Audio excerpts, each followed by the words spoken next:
I never imagined that buying my dream property in rural Georgia would turn into a nightmare involving raw sewage, federal agents, and a HOA president who made Cruella de Vil look reasonable.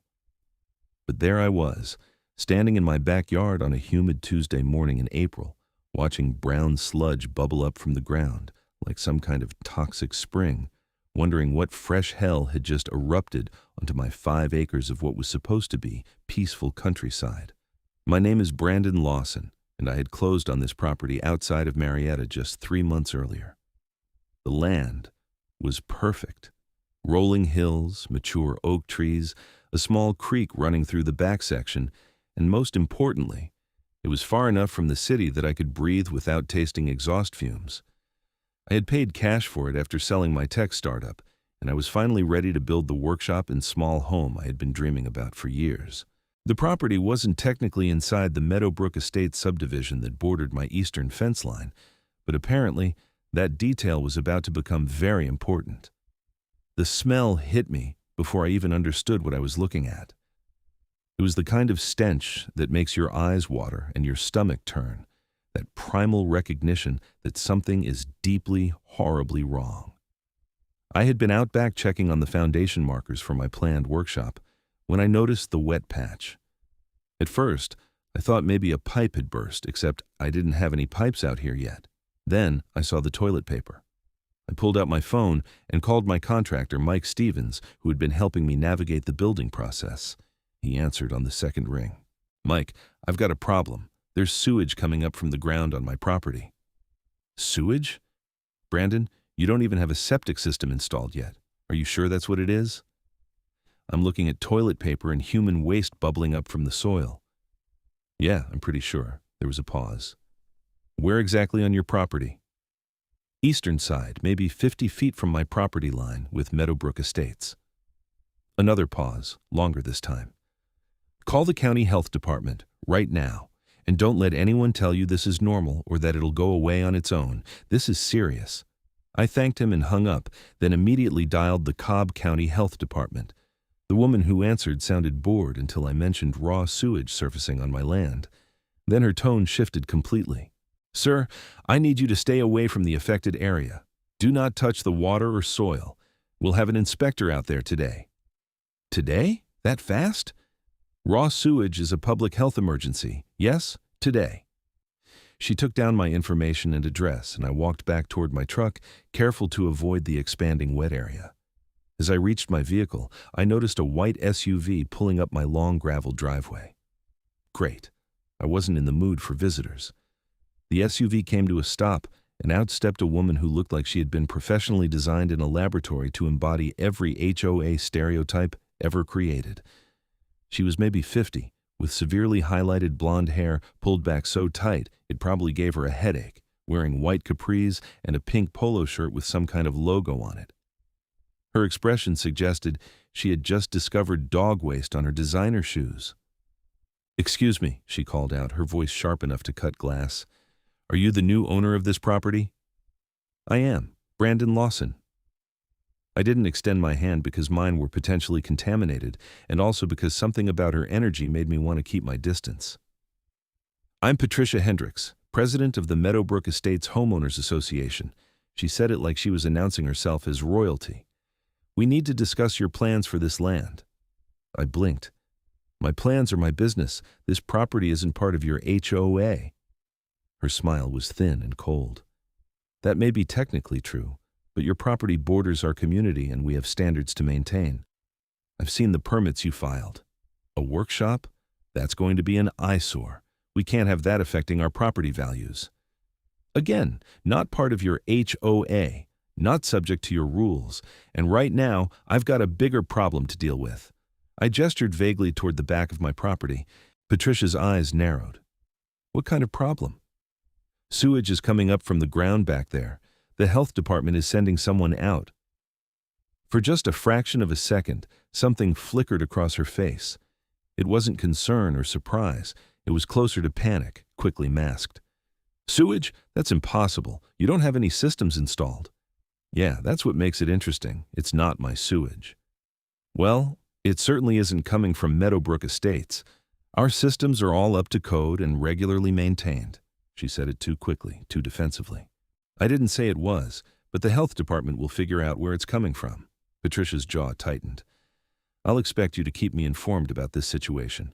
If there's any issue affecting our community, I need to know about it immediately. You're not entitled to any information about what happens on my property. We'll see about that. She turned and marched back to her SUV, her back rigid with anger. As she drove away, I felt a knot forming in my stomach. That reaction had been weird. Too defensive, too quick to distance her precious HOA from the problem. I spent the next 2 hours cordoning off the affected area with spare lumber and some caution tape I had in my truck, then waiting for the health inspector. He arrived at 2 in the afternoon, a tired-looking man in his 40s named James Chen, who pulled up in a county vehicle and immediately pulled on rubber boots and gloves. "Show me where," he said, all business. I led him around back, and his expression darkened as soon as he saw the mess. The wet area had expanded since morning, now covering maybe 100 square feet.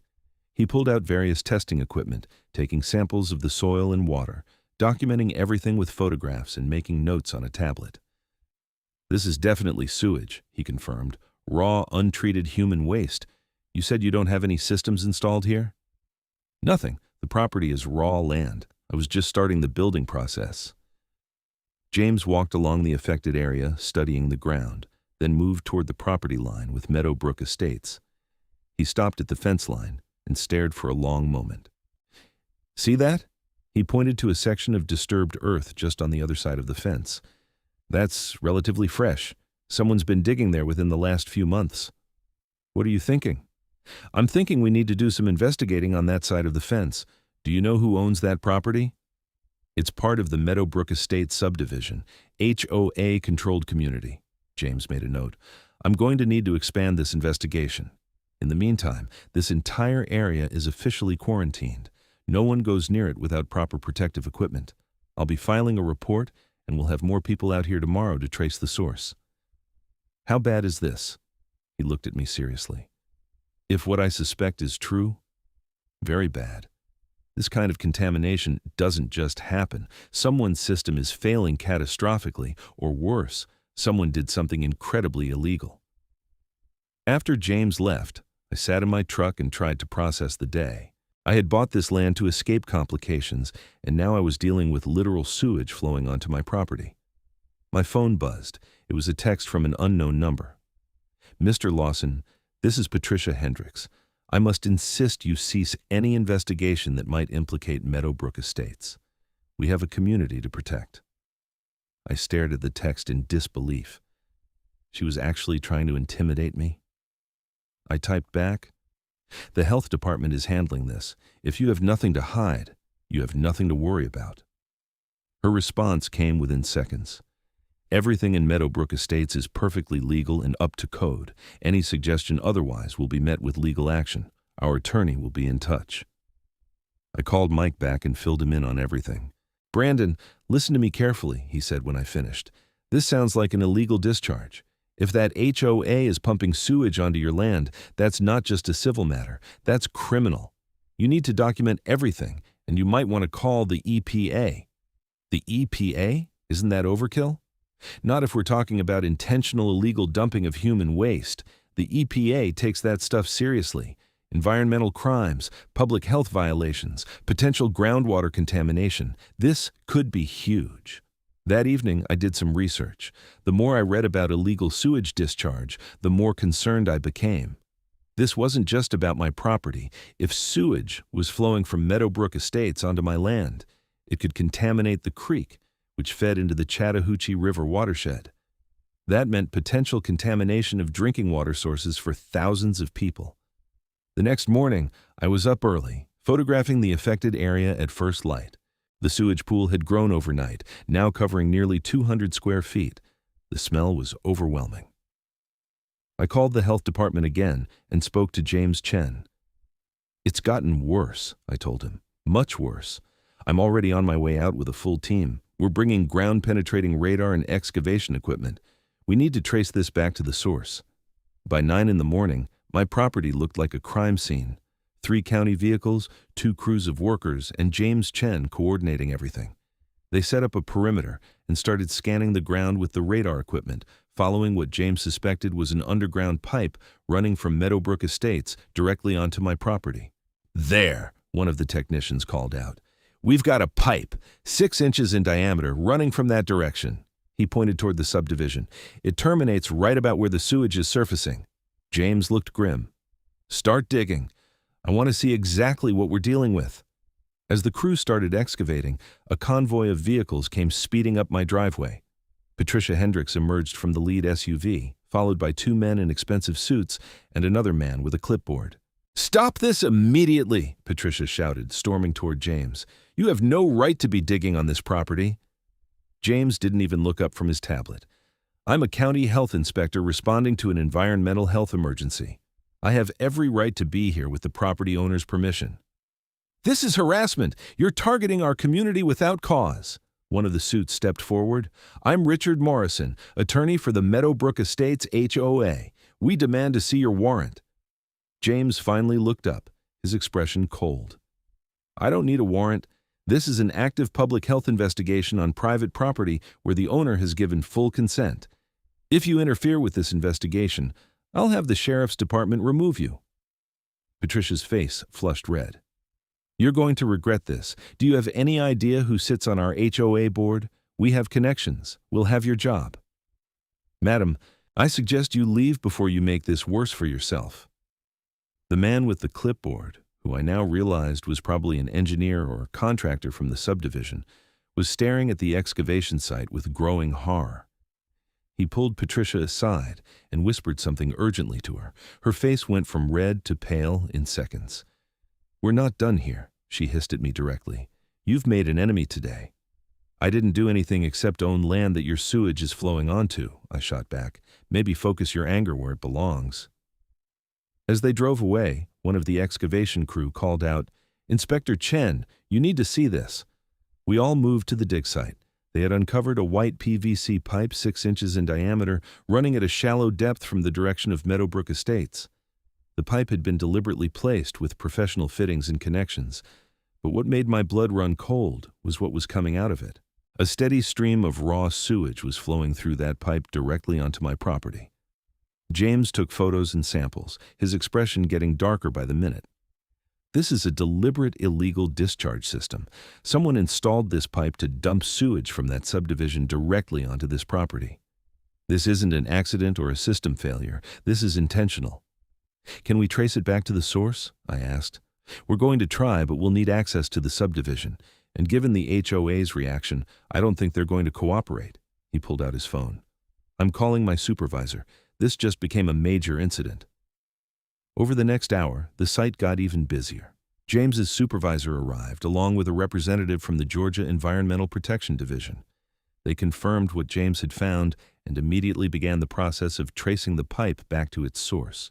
The EPD representative, a woman named Susan Martinez, pulled me aside.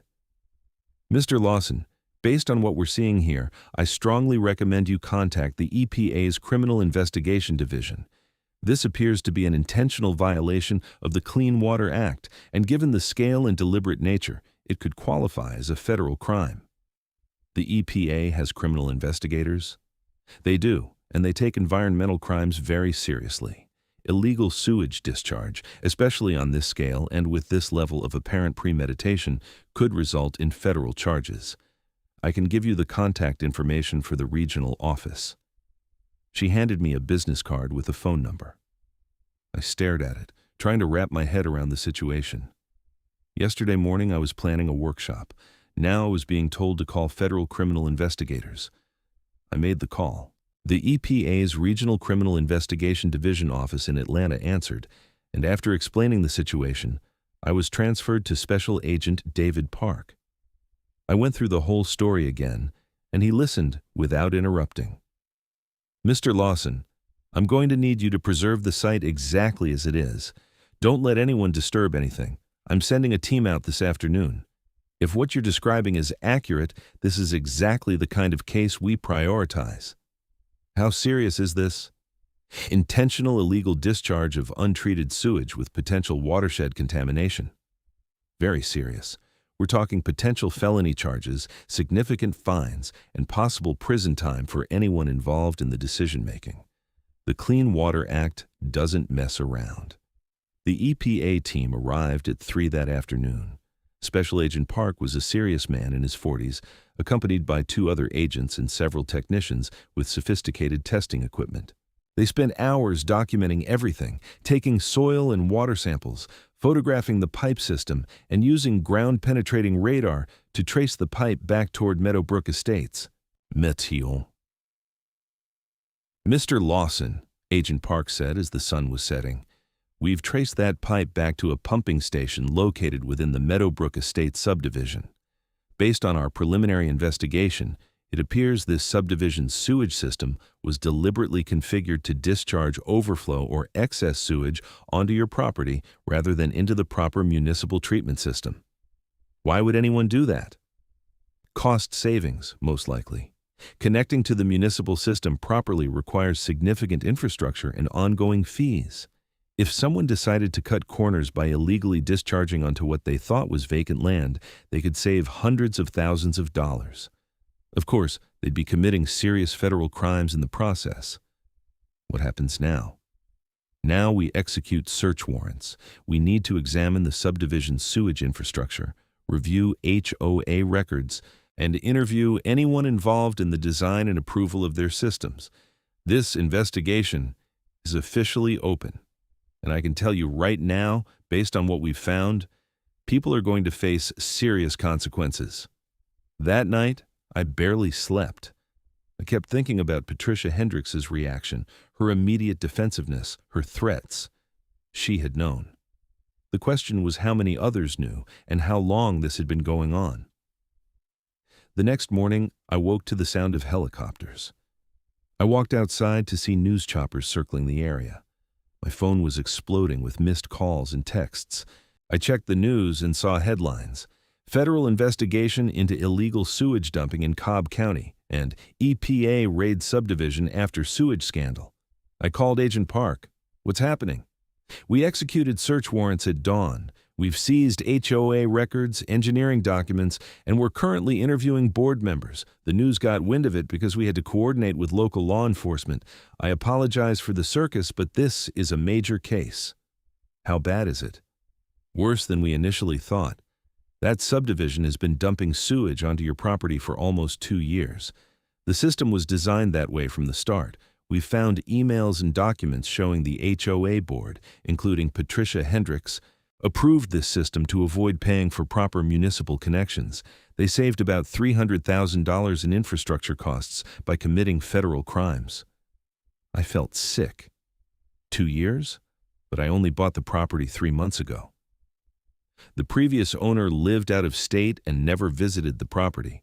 They had no idea what was happening. You discovered it because you were actually using your land. Over the next several days, the investigation expanded rapidly. The EPA discovered that the illegal discharge had contaminated not just my property, but also the creek running through it, which fed into a tributary of the Chattahoochee River. Water testing revealed dangerous levels of E. coli, parasites, and other pathogens downstream from my property.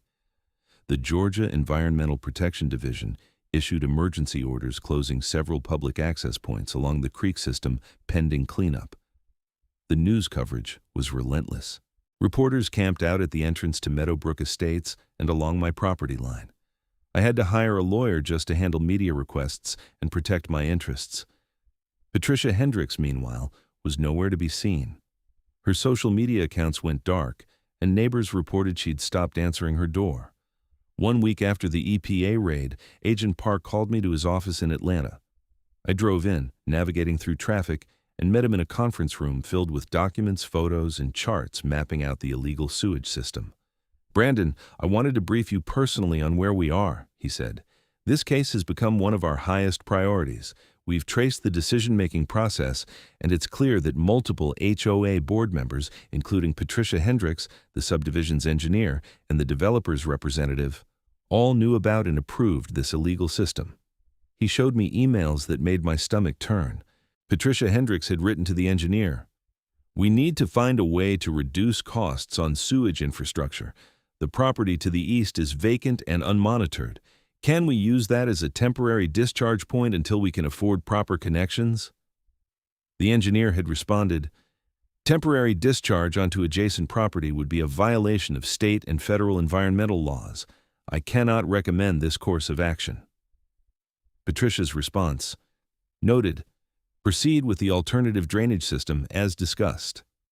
They called it an alternative drainage system in the official records, Agent Park explained. But the engineering documents we seized make it clear they knew exactly what they were doing. They installed a sewage pump that would divert overflow directly onto your property through that buried pipe. Can they claim ignorance? Say they didn't know it was illegal? Not with this documentation. We have records showing the engineer explicitly warned them this was illegal. We have budget documents showing they allocated the money they saved to other amenities in the subdivision. We have everything we need for criminal prosecution. What charges are we talking about? For the individuals involved, likely violations of the Clean Water Act, conspiracy, and possibly fraud. For the HOA as an entity, the penalties could be substantial. We're talking millions in fines, mandatory cleanup costs, and potential prison time for the board members. How long will this take? These cases move relatively quickly when the evidence is this clear. I expect indictments within a few weeks, trials within 6 months to a year. But there's something else you need to know. He pulled out another document. The municipality has issued a notice to Meadowbrook Estates. Because their sewage system was built illegally and is contaminating the environment, they're required to immediately cease all discharge and connect to the proper municipal system within 30 days. If they can't meet that deadline, the entire subdivision will be under a sewer ban. What does that mean? It means no water usage that generates sewage, no showers, no toilets, no washing machines. The subdivision would be essentially uninhabitable until they fix the problem. I thought about the families living there, people who probably had no idea what their HOA board had done. That seems harsh for residents who didn't know about this. It is harsh, but it's necessary to protect public health. The good news is that the municipality is expediting the permitting process for emergency connections. If the HOA moves quickly and pays for the proper infrastructure, they can probably get it done within the deadline. But it's going to cost them that $300,000 they saved, plus probably another $100,000 in emergency work and fines. 3 days later, the news broke that Patricia Hendricks and 4 other HOA board members had been indicted on federal environmental crimes charges. The local news showed footage of Patricia being led from her home in handcuffs, her face covered by a jacket. The developer's engineer who had approved the illegal system was also indicted. The residents of Meadowbrook Estates were in an uproar. An emergency HOA meeting was held, and according to news reports, it was chaotic. Homeowners demanded answers, threatened lawsuits, and voted to immediately dissolve the existing board. A new interim board was elected with a mandate to fix the sewage crisis and cooperate fully with authorities.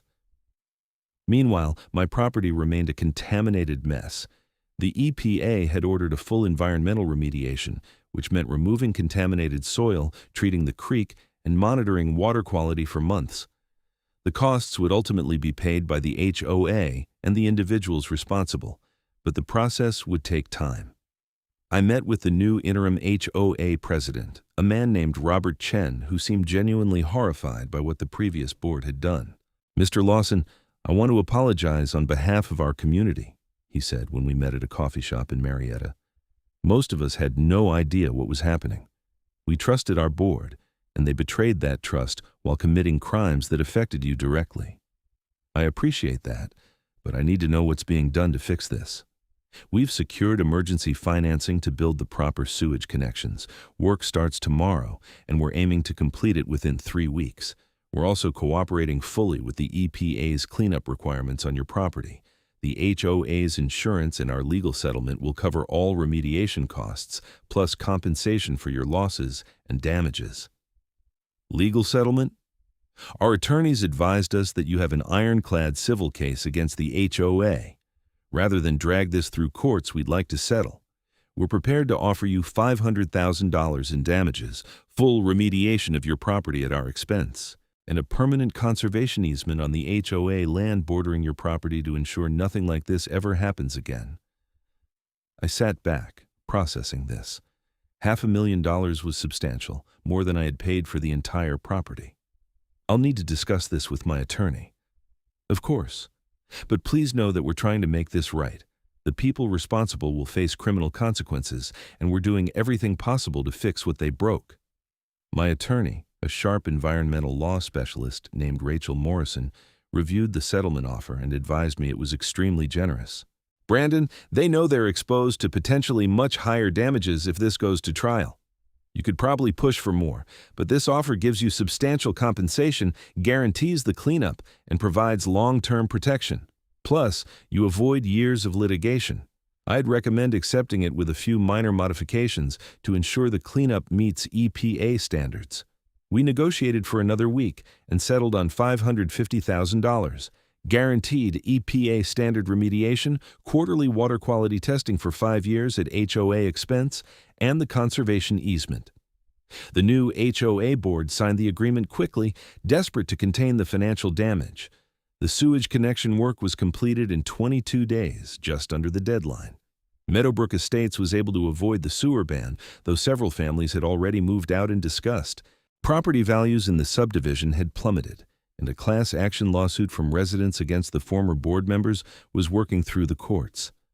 Patricia Hendricks and the other defendants tried to fight the federal charges. Their attorneys argued that they hadn't understood the environmental implications, that they relied on professional advice, that it was a civil matter rather than criminal. None of it worked. The evidence was too clear, the documentation too damning. 8 months after I discovered sewage bubbling up on my property, the criminal trials began. I was called to testify in Patricia Hendricks's trial, which was held in federal court in Atlanta.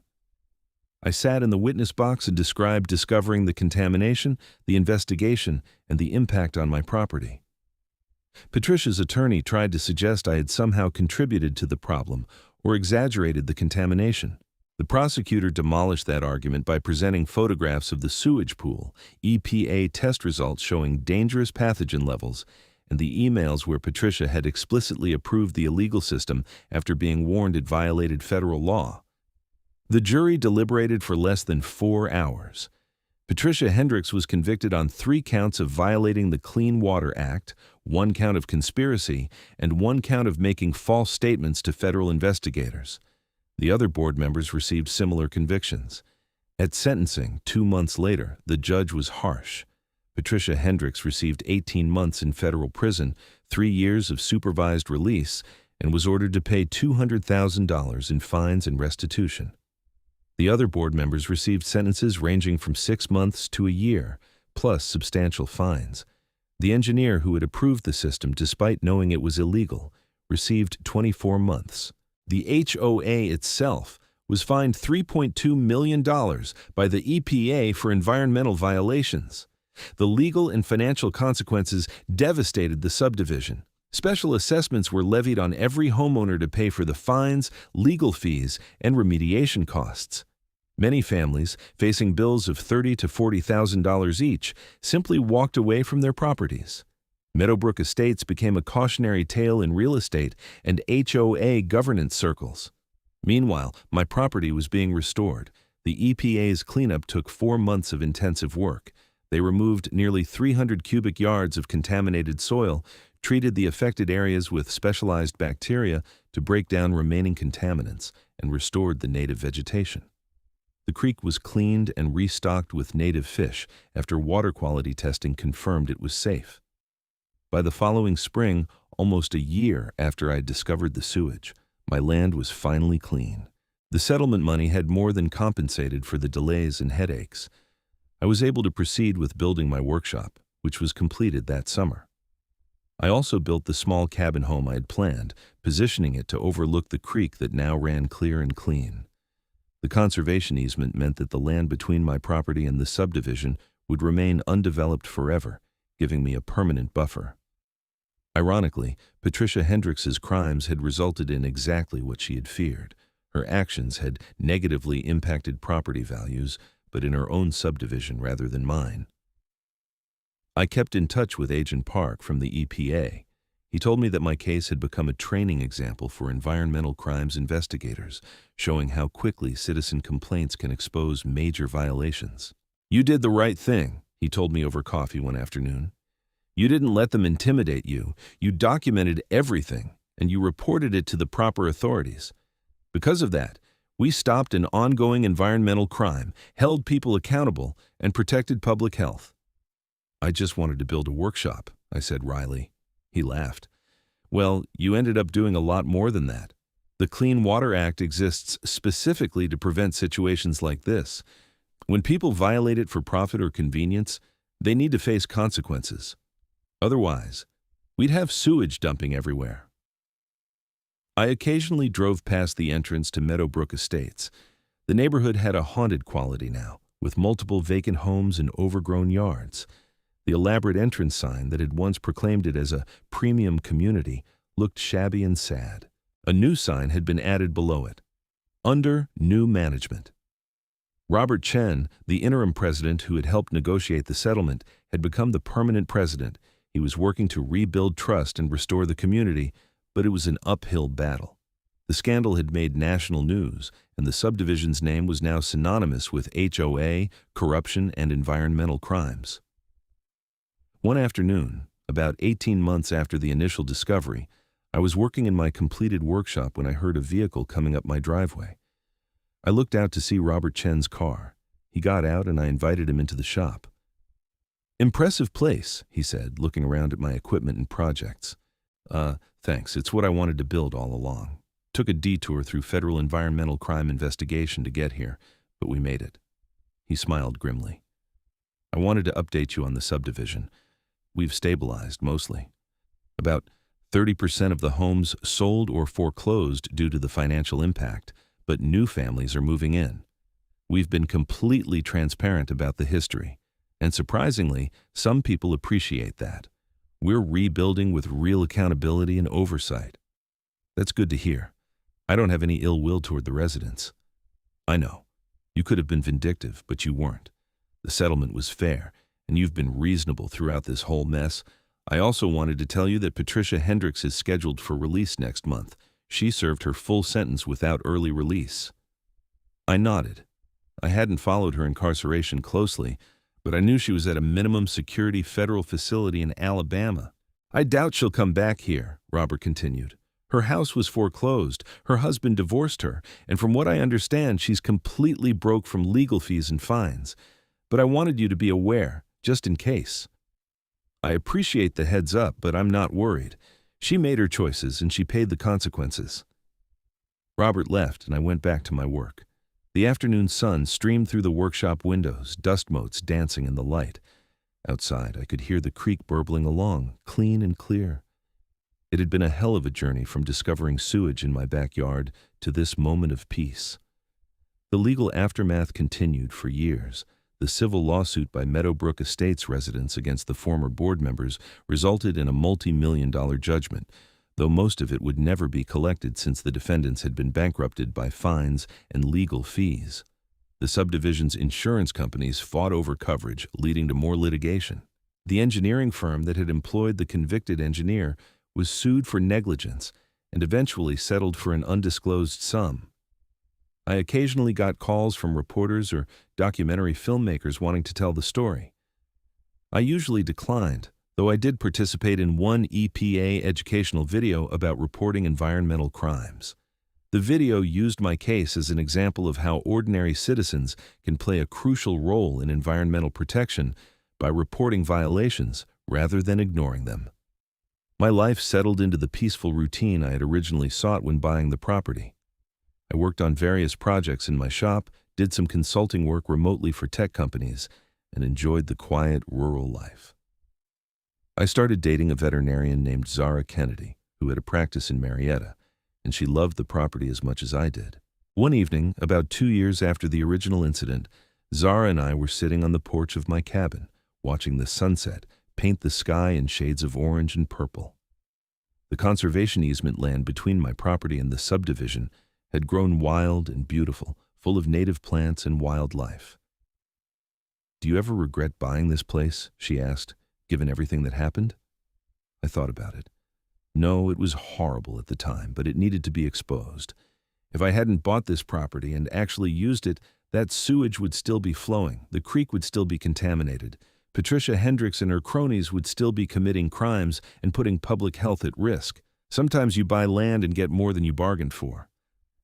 You got justice and a federal case study. And a really good story for parties, I added with a grin.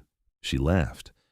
True, though I'm not sure I called the EPA on my HOA, and they shut down the subdivision is typical party conversation. It is at the parties I go to now. 3 years after the incident, the EPA closed its monitoring program on my property. The final water quality report showed that the creek and soil had fully recovered, with no remaining contamination above background levels.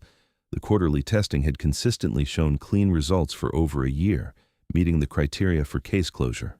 Agent Park sent me the final report with a personal note. Brandon, thanks for your cooperation throughout this investigation and remediation. Cases like yours are why I do this job. One person who refused to be intimidated or bought off, who reported a crime and followed through, resulted in environmental protection, criminal accountability, and long-term prevention of further harm. Well done. I framed that note and hung it in my workshop, a reminder that doing the right thing, even when it's difficult and inconvenient, matters. The Meadowbrook Estate scandal had lasting effects beyond my immediate situation. Georgia strengthened its HOA oversight laws, requiring regular environmental compliance audits for any community with private sewage systems. The EPA used the case to push for stricter enforcement of Clean Water Act violations and increased funding for environmental crime investigations. Several other cases of illegal sewage discharge were discovered and prosecuted in the years following my case, with investigators specifically looking for similar schemes in HOA-controlled developments. My case had blown open a problem that apparently existed in multiple communities where HOA boards had prioritized cost savings over legal compliance and public health. Patricia Hendricks was released from prison and, as Robert had predicted, never returned to Georgia. According to public records, she moved to Florida and took a job in retail management under her maiden name. Her conviction and the publicity around it had effectively ended any aspirations she might have had for community leadership or influence. The other convicted board members similarly scattered after their releases, their lives permanently altered by their criminal convictions. The engineer lost his professional license and was working in an unrelated field. The developer's representative filed for bankruptcy and disappeared from public view. 4 years after the incident, Zara and I got married in a small ceremony on my property with the restored creek as our backdrop. Mike Stevens, the contractor who had first advised me to take the sewage problem seriously, was there with his family. So was Robert Chen, who had become a friend through the years of cleanup and recovery. Even Agent Park attended, joking that it was the first wedding he'd attended that grew out of an environmental crimes investigation. As we celebrated with our friends and family, I reflected on how a nightmare scenario had ultimately led to positive outcomes. Yes, I had dealt with months of stress, contamination, and legal complexity, but I had also stood up against wrongdoing, protected public health and the environment, and held powerful people accountable for their crimes. The property that had been violated by Patricia Hendricks's greed and arrogance was now clean, protected, and home to the life I had built. The workshop stood complete, full of my tools and projects. The cabin was cozy and comfortable. The creek ran clear and clean, its banks thick with native vegetation and wildlife. Meadowbrook Estates continued to recover under ethical leadership. Robert Chen and the new board had implemented strict oversight, transparency measures, and environmental compliance protocols. The subdivision would probably never fully escape its infamous history, but it was becoming a community people could be proud of again, built on accountability rather than corruption. Years later, I would occasionally tell the story to people who asked how I ended up with such beautiful protected property in the Atlanta suburbs. The tale of HOA corruption, federal investigation, and environmental crime always got reactions ranging from shock to grim satisfaction that justice had been served. But the real story, to me, was simpler. I had wanted a peaceful place to build and create. When that peace was violated by people who thought they could break the law without consequences, I had refused to accept it. I had documented the problem, reported it to the proper authorities, and followed through despite intimidation and threats. The EPA, the federal prosecutors, and the courts had done the heavy lifting. I was just a property owner who refused to let criminal behavior slide. But sometimes, that's all it takes. One person who says, "This isn't right and I'm not going to ignore it," can set in motion consequences for wrongdoers and protection for everyone else. As I stood in my workshop on a spring morning 5 years after discovering sewage on my land, I looked out at the thriving landscape. The creek sparkled in the morning sun. Birds called from the trees. The air smelled of fresh grass and wildflowers, not sewage. This was what I had wanted when I bought the property, and this was what I had ultimately achieved, though the path had been far more complicated than I ever imagined. Patricia Hendricks had tried to tell me I was making an enemy when I refused to ignore the illegal dumping. She had been wrong. I hadn't made an enemy.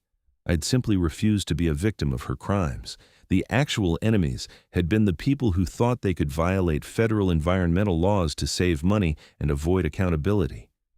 Those people had lost everything: their freedom, their money, their reputations, and their positions of power.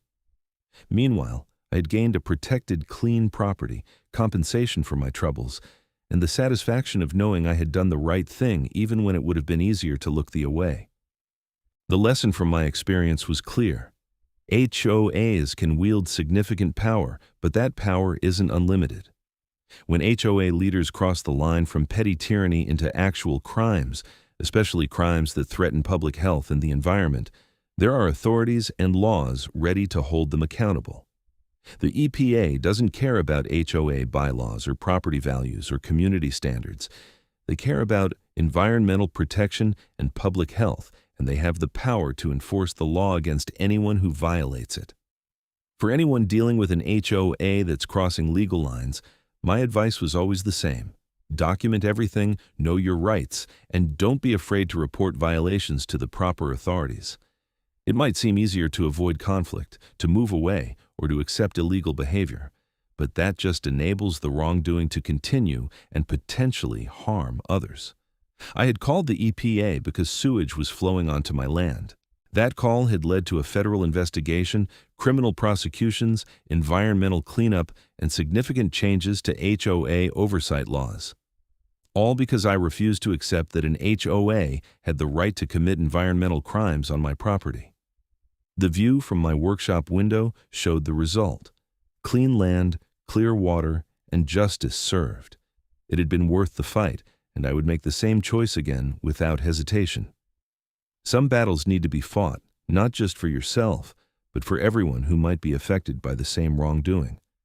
This had been one of those battles, and I was grateful I had fought it, rather than walking away. Zara called from the cabin that breakfast was ready. I locked up the workshop and walked across the property, past the spot where sewage had once bubbled up from the ground. Now that spot was covered in thick grass and wildflowers, with no trace of the contamination that had started this entire journey. Nature had recovered, justice had been served, and life had moved on. As I reached the cabin, I paused to look back at Meadowbrook Estates in the distance, visible through the trees. Smoke rose from chimneys, and I could hear the faint sound of children playing. The subdivision had survived its scandal and was becoming a real community again, one built on transparency and accountability rather than the corruption and criminality of its founding board. That transformation was part of my story's legacy too. By exposing the crimes of Patricia Hendricks and her accomplices, I had forced a reckoning that ultimately made the community stronger and more ethical. The residents who remained or moved in later were part of an HOA that had learned hard lessons about oversight, compliance, and the consequences of unchecked power. I went inside to join Zara for breakfast, closing the door on the past and focusing on the future we were building together on this hard-won piece of land. The sewage scandal was behind me, but its lessons remained. Stand up for what's right. Use the tools and authorities available to fight wrongdoing, and never let anyone intimidate you into accepting their crimes. It had been one hell of a ride from discovering sewage in my backyard to watching federal agents arrest my HOA's leadership. But I wouldn't trade the outcome for anything. Justice, accountability, environmental protection, and a beautiful property that was now permanently protected from development, these were the fruits of refusing to be a victim and instead becoming an active participant in holding wrongdoers accountable. The story of how I called the EPA and they shut down the whole subdivision had become part of local legend, a cautionary tale about HOA, overreach, and criminal behavior, and an inspiring example of how ordinary citizens can make a difference when they refuse to accept injustice. I was proud of that legacy, proud of the role I had played, and grateful for the life I was building on land that had been violated but was now healed and protected. As Zara and I ate breakfast and planned our day, I felt deeply content. The nightmare was over, the criminals were punished, the environment was protected, and I had the peaceful property I had always wanted. Sometimes the only way to get peace is to fight for it. I had fought, and I had won. That made every difficult moment of the journey worthwhile.